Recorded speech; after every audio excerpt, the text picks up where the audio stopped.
no one to care for.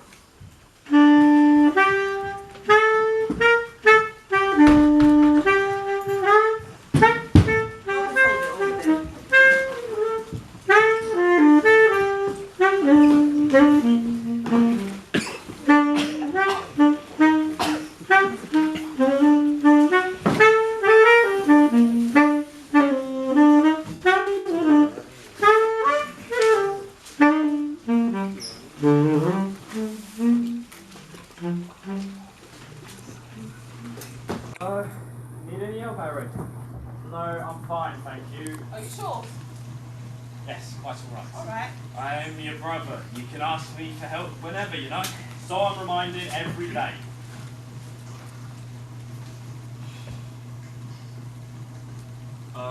Harry. What? Come here.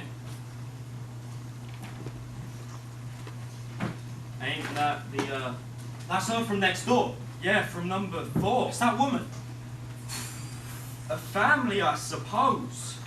If you could call them that, but not like happy families or anything, nah. They were pretty fucked up. But yeah, that was about the woman. Yeah, lives next door with her new boyfriend. He's only been there about a month. She's got twins for the last one. Tiny girls.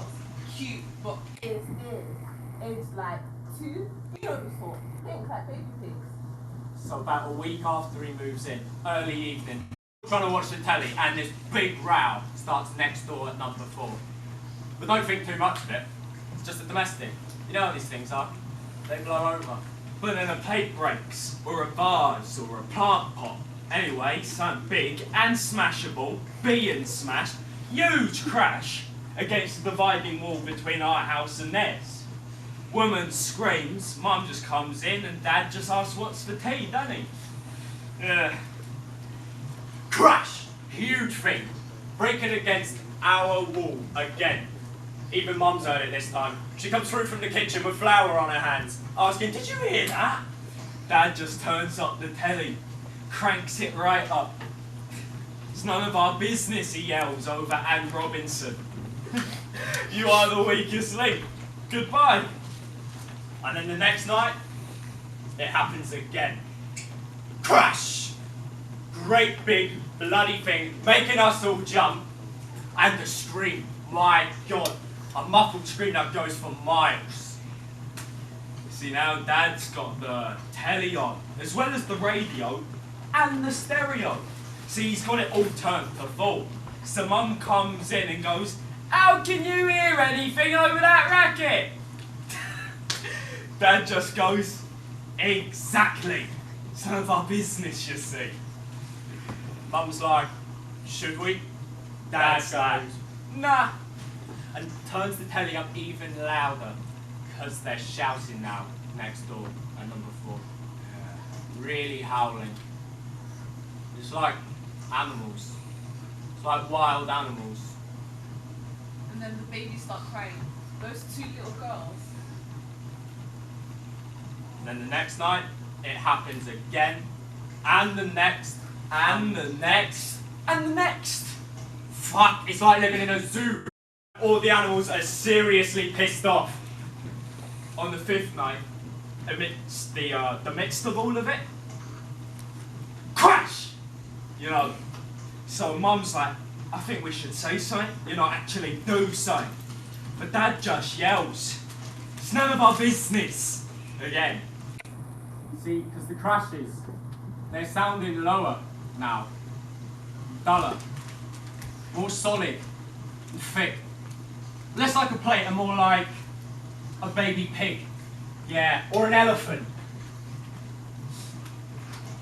Before you know it, Mum's down that driveway, banging on the door of number 4. The argument just stops, like a car into a wall. Bam! There was a silence. And then a creak. A few words exchanged. And before you know it, Mum's back in the hallway. We all wanted a scene from Neighbours from Hell, you know, Channel 5, 8 PM.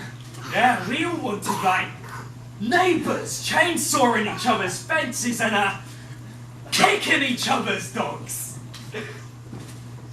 But there's nothing.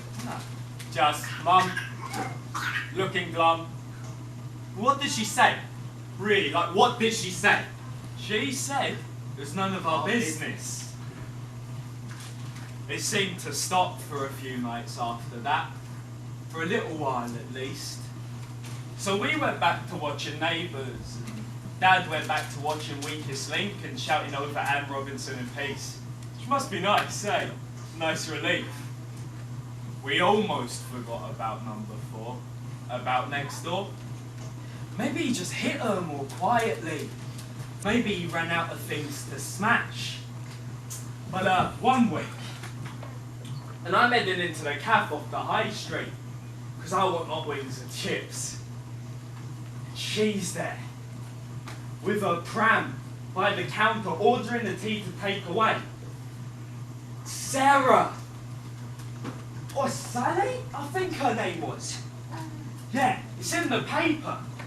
But anyway, she's there, and like an idiot, I've knocked into her. And that styrofoam cup cascades through the air. A great fountain of tea yawns through the sky, staining the floor with brown. Oh no, oh shit, this is it. She's gonna let me have it. She is gonna take it out on me. I'm sorry. So I stand and I wait, and I hesitate amidst the sea of tea. But she doesn't scream, or hit me, or threaten to kill my mother and scratch my face, nah. She just stands there looking sad. So, feeling bad, I offer to get her another.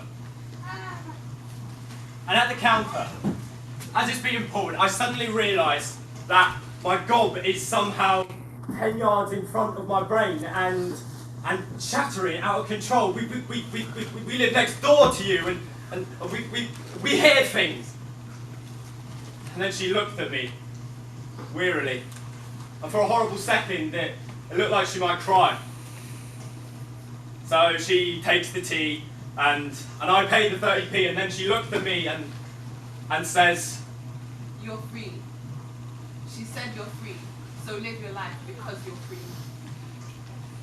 Strange, I thought. Yeah, strange it was. But it doesn't really answer the question. Even stranger as I look down in that pram. And it's empty. I want to ask her where the twins are. The 2 little girls. Those pierced pink piggies. But she's gone now. Out the cafe, down the road. Slight figure, skinny, scrawny, stumbling on the paving slab.